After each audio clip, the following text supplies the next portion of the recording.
सुना दी जाएगी, उसके टुकड़े नहीं मिलेंगे। आज इसलिए बता देना चाहते हैं कि याद रखिए, ताकि समय पर काम आवे। हमारे बीच जो प्रशासनिक अधिकारी हैं, हम उनका आभार भी प्रकट करते हैं, लेकिन खूब बाधा डालने की कोशिश की गई। लेकिन हम आपकी मजबूरियां जानते हैं कि चेहल्लुम का जुलूस आपकी छाती से चला जाए तो आपको दिक्कत नहीं है, लेकिन हिंदुओं का जुलूस निकले तो अनुमति मांगी जाती है।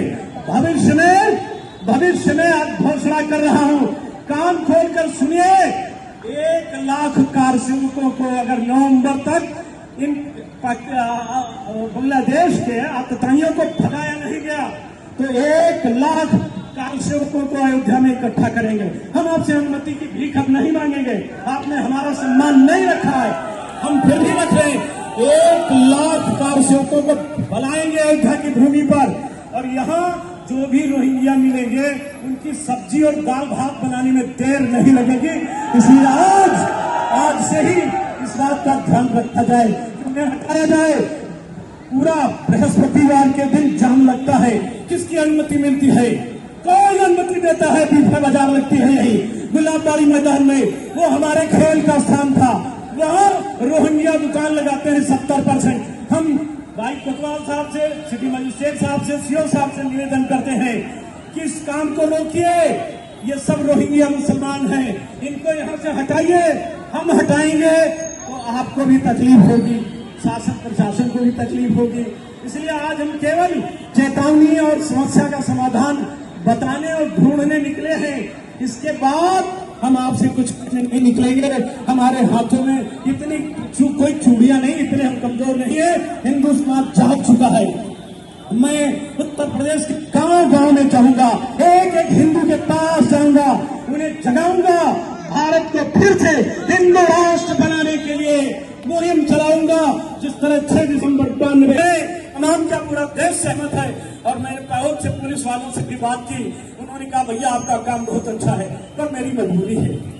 आपकी मजबूरी हम समझ रहे हैं, आप हमारे एक भाई हैं, इसलिए हम आपके आग्रह और निवेदन को स्वीकारते हैं।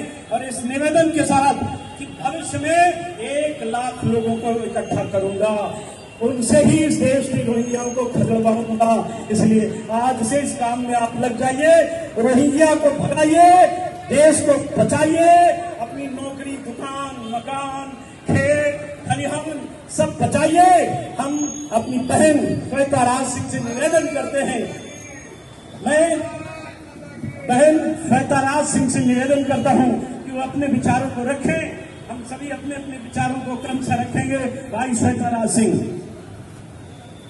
सबसे पहले प्रभु श्री राम का उद्घोष करूंगी, सियावर रामचंद्र की, पवन सुत हनुमान की। प्रभु श्री राम की धरती से ये संदेश भारत सरकार को, हमारे माननीय मुख्यमंत्री को जाना अति आवश्यक है कि हमारी भारत भूमि पे जिन विदेशी ताकतों ने अतिक्रमण करके रखा है, हम इनको देश से भगाएंगे। आज सभी हिंदुओं को समझने की आवश्यकता है कि उनको जातीय आरक्षण चाहिए कि धार्मिक संरक्षण चाहिए। तुम्हें धर्म बचाना ही होगा। अपने देश को यदि बचाना है, इन विदेशी आक्रांताओं को देश से निकालना होगा, गिन गिन करके निकालना होगा। आपकी बेटियां, आपकी महिलाएं, आपकी नारियां सुरक्षित नहीं है जब तक ये नरभक्षी हमारे देश में उपस्थित हैं। हमारे देश के विपक्ष को आप देखिए, ये जातीय जनगणना कराएंगे। हमारे देश का विपक्ष नहीं, ये विदेशी ताकतें हैं जो हमारे देश में आकर के बैठी हुई हैं, हमारे देश को खंड खंड करने के लिए। इन विदेशी ताकतों को आप जानते हैं, वो जो अपने बाप की औलाद है। मैं आज उनसे कहती हूँ, हिम्मत हो तो अपने दादा का सरनेम लगाओ, गांधी नाम हटा दो, औकात हो तो अपना धर्म बताओ, फिर आकर के हिंदुओं के बीच में बात करो। ये जो कुकुर मुत्ते बरसात के उगते हैं, बरसात में आकर के एकदम से शिवालय पे जल चढ़ाने चले आते हैं, जनेऊधारी ब्राह्मण बन जाते हैं। इनके गोत्र के विषय में बताने की आवश्यकता नहीं है। ये वो आक्रांता है जो आपके बीच में उपस्थित है और आपको बांट अंग्रेजों की हराम की औलादे हैं, आपको बांट करके यहाँ पे ये समस्याएं उत्पन्न कर रहे हैं। हम सभी को एक होना है। बांग्लादेशी घुसपैठियों को, रोहिंग्या घुसपैठियों को इस देश से भगाना है। यही हमारा मूल उद्देश्य है। प्रत्येक हिंदू को आज जागना होगा। हर बहन को काली बनना होगा, रणचंडी बनना होगा। हर बहन दुर्गा है। नवरात्रे में तुम्हारी पूजन इसलिए नहीं होती है कि तुम चूड़ियां पहन के बैठो।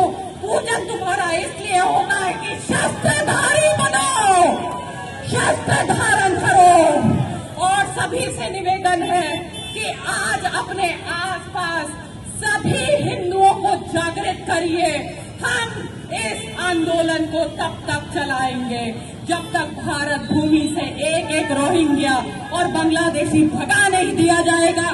सियावर रामचंद्र की, पवन सुत हनुमान की। हमारे वीर पिता शंकर शुक्ला जी पुराने आंदोलनकारी हैं। हम 2 मिनट में आपसे भी चाहेंगे अपने विचार रखें। फिर मनीष जी